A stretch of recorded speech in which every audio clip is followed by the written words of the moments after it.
আচ্ছা, তো আজকের ভিডিওতে যে আলোচনার বিষয় যেটা, ভাওয়েল কাকে বলে আর কনসোন্যান্ট কাকে বলে?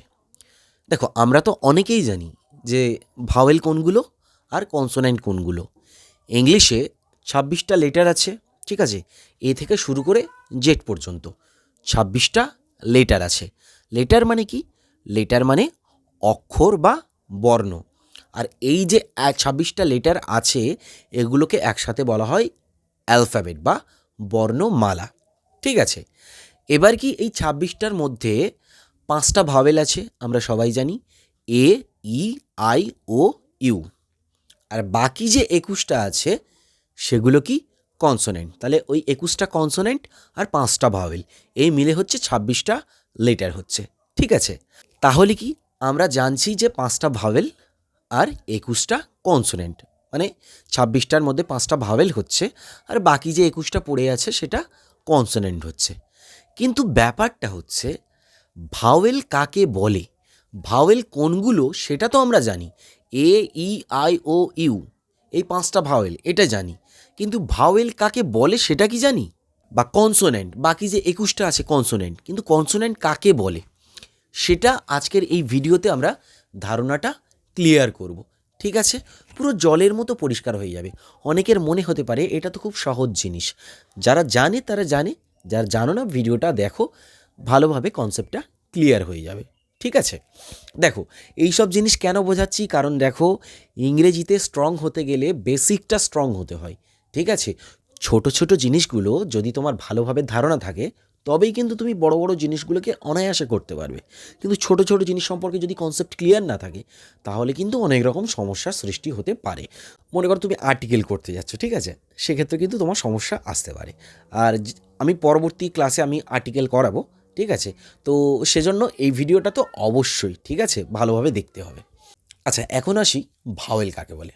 দেখো, যে সমস্ত লেটার, লেটার মানে কিন্তু চিঠিও হয়, আবার লেটার মানে বর্ণও হয়, ঠিক আছে?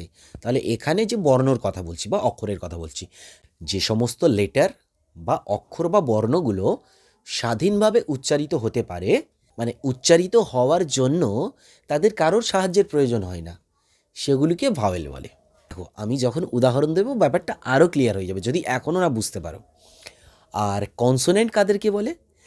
যে অক্ষর বা লেটার বা বর্ণগুলো উচ্চারিত হওয়ার জন্য বা উচ্চারণ করার জন্য অন্য লেটার বা অক্ষর বা বর্ণের সাহায্য নিতে হয়, ঠিক আছে? তারা স্বাধীনভাবে উচ্চারিত হতে পারে না, তাদেরকে উচ্চারণ করার জন্য অন্য অন্য বলতে কি, ভাওয়েলের সাহায্য নিতে হয়, সেগুলোকে বলা হয় কনসোনেন্ট। আচ্ছা, এবার প্রথমে ভাওয়েল আসছি। ভাওয়েল কোনগুলো? এ, ই, আই, ও, ইউ।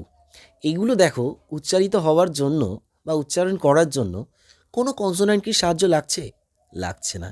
কিন্তু তুমি ভালো করে দেখো, বাকি যে ২১টা আছে, ঠিক আছে, কনসোন্যান্ট, সেগুলো যদি আমি উচ্চারণ করতে যাই, সেখানে কিন্তু ভাওয়েলের সাহায্য লাগছে। মানে তারা কিন্তু নিজে নিজে উচ্চারিত হতে পারছে না, তাদেরকে অন্যের উপর নির্ভর করতে হচ্ছে। যেমন মনে করো, আমি বলছি বি, তুমি দেখো আমি যখন উচ্চারণ করতে যাচ্ছি বি, শেষে ই আসছে না, আসছে কি আসছে না? তারপরে মনে মনে করো সি, ডি আসছে। তাহলে এই দেখো, প্রত্যেকটা শেষে ই আসছে। আর ইটা কি? ইটা হচ্ছে ভাওয়েল। তাহলে দেখো, ডিটা কি? মানে ডি বলো, সি বলো বা বি বলো, এগুলো কি ই ছাড়া উচ্চারিত হতে পারছে? মানে ভাওয়েলের সাহায্য ছাড়া কি উচ্চারিত হতে পারছে? পারছে না। এগুলোই হচ্ছে কনসোনেন্ট, যারা নিজে থেকে উচ্চারিত হতে পারে না, তাদের উচ্চারিত হওয়ার জন্য অন্যের সাহায্যের প্রয়োজন হয়। আচ্ছা, এতক্ষণ তো ইর সাহায্য নিচ্ছে, অন্য দেখা যাক। এফ, এফ যখন উচ্চারণ করতে যাচ্ছি, তুমি দেখো এফ, এ, এ, এফ, এ আসছে। এটা কি? এটা ভাওয়েল। যেমন ডি উচ্চারণ করতে যাচ্ছিলাম, শেষে ডি, ই আসছে, ইটা যেমন ভাওয়েল ছিল, এখানে এফ উচ্চারণ করতেছি, এফ, এ আসছে, এটা ভাওয়েল। মনে করো এস, এস উচ্চারণ করতে যাচ্ছি, এস, এটা ভাওয়েল। এম, এ আসছে, এন আসছে। মনে করো কিউ উচ্চারণ করতে যাচ্ছি, কিউ, ইউ, ইউ, ইউ আসছে, A E I O U, ইউটা ভাওয়েল আসছে তো, কিউ উচ্চারণ করতে গেলে আবার বলছি দেখো, কিউ কিউ ইউ আসছে।